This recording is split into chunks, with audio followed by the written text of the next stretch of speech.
अवधेश विजवासी जी, मथुरा से। महाराज जी, मैं कहाँ से आया हूँ? आत्मा क्या है? मनुष्य जीवन का उद्देश्य क्या है? न कहीं आना है, न कहीं जाना है, न कोई आया है, न कोई जाया है। स्वप्न देख रहे बच्चा,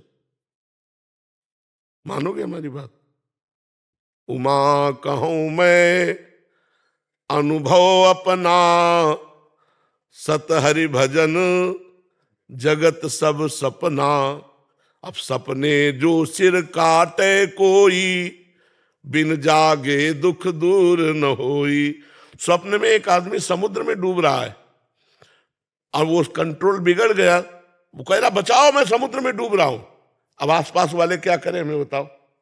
नाव ले आवे, डुबकी लगाने वाले ले आवे, जल जहाज ले आवे, वो बचेगा? वो तभी बचेगा जब जगा दे केवल। समझ रहे हो?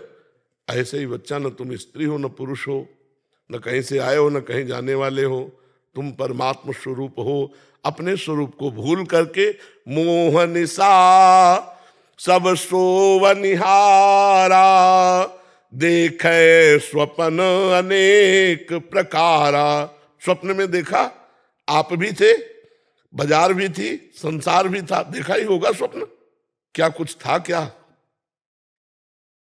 ना आप थे और ना बाजार थी, क्योंकि आपका शरीर ये तो सो रहा था, इसका ज्ञान नहीं था। और जो शरीर था वो था नहीं। स्वप्न में जो शरीर था, जिसे थप्पड़ लगे तो जागने पर अपने गाल पे कोई चिन्ह पाया क्या? तो वो शरीर था नहीं। और ये शरीर स्वप्न में जब थे तब था नहीं। पकड़ पा रहे हो हमारी बात? जब आप स्वप्न में थे तब ये शरीर नहीं था, सैया में पड़ा था, लेकिन तुम्हारे ज्ञान में नहीं था। और जब आप जगे तब वो शरीर नहीं था जो स्वप्न में था। तो दोनों झूठे हुए ना। सत्य बात है बच्चा, जाग जाओ तो ना तुम जीव हो ना तुम मनुष्य हो, तुम स्वयं परमात्मा स्वरूप हो। तत्वम असि, तत्व माने परमात्मा, त्वम माने तुम, असि माने है, तू वही है। न कहीं आना न कहीं जाना। और जब तक ये नहीं जानोगे तो जबरदस्ती आना जाना होता रहेगा। जैसे स्वप्न में अगर लाठी चल रही तो पीड़ा वैसे ही हो रही है, और कहीं एक छड़ी नहीं छुई गई। अगर चाकू मार रहे तो पूरा वैसे ही पीड़ा हो रही, कहीं घाव नहीं मिलेगा जगने के बाद। तो बच्चा, हम लोग माया से भ्रमित होकर कर्म परंपरा में फंस गए हैं। नाम जप करो, शास्त्र स्वाध्याय करो, सत्संग करो। तुम आत्मस्वरूप परमात्मा स्वरूप हो। तुमने भ्रम से अपने को देह मान लिया है, ये तुम्हें छोड़ना है। तुम छोड़ दो, न कहीं आना न कहीं जाना। तुम परमात्मा स्वरूप हो, तुम सर्वव्यापी तत्व हो, तुम ही हो, कोई और नहीं है। पर इसके लिए साधना करनी पड़ेगी। जैसे दूध में घी है, आप पूड़ी नहीं पका सकते। पका सकते हैं?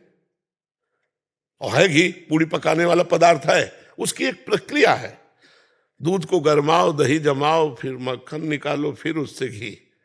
ऐसे तुम परमात्मा स्वरूप हो, लेकिन इसकी प्रक्रिया है। जब तक साधना नहीं करोगे तब तक जैसे दूध में घी है लेकिन पूड़ी नहीं पका सकते, ऐसे तुम ही ब्रह्म हो, तुम ही परमात्मा स्वरूप हो, लेकिन दुर्गति से नहीं बच सकते। तुम्हें नरक जाना पड़ेगा, तुम्हारे शरीर में रोग होंगे, तुम्हें पीड़ा होगी, तुम्हें चिंता होगा, तुम्हें शोक होगा। इसीलिए साधना, साधना एक प्रक्रिया। जैसे मेहंदी के रेसे रेसे में लालिमा है, और पूरे पेड़ को फाड़ कर देख लो, कहीं लालिमा दिखाई दे तो हमें बताओ? न उसकी त्वचा में, न उसके पत्ते में। उसकी एक प्रक्रिया है। उसको बांटो और बांट करके अपने हाथ में रखो, 30 मिनट के बाद धो लो, हाथ तुम्हारा लाल मिलेगा। ऐसे ही परमात्मा तत्व तुम हो, पर उसकी साधना करो, तब उसको समझ में आएगी। हमारी बात समझ रहे हो? हाँ, कहीं से आए गए नहीं हो। एक स्वप्न चल रहा, बड़ा स्वप्न, दीर्घ स्वप्न। उमा कहूं मैं अनुभव अपना, सत हरि भजन जगत सब सपना। ये स्वप्न देख रहे हो आप।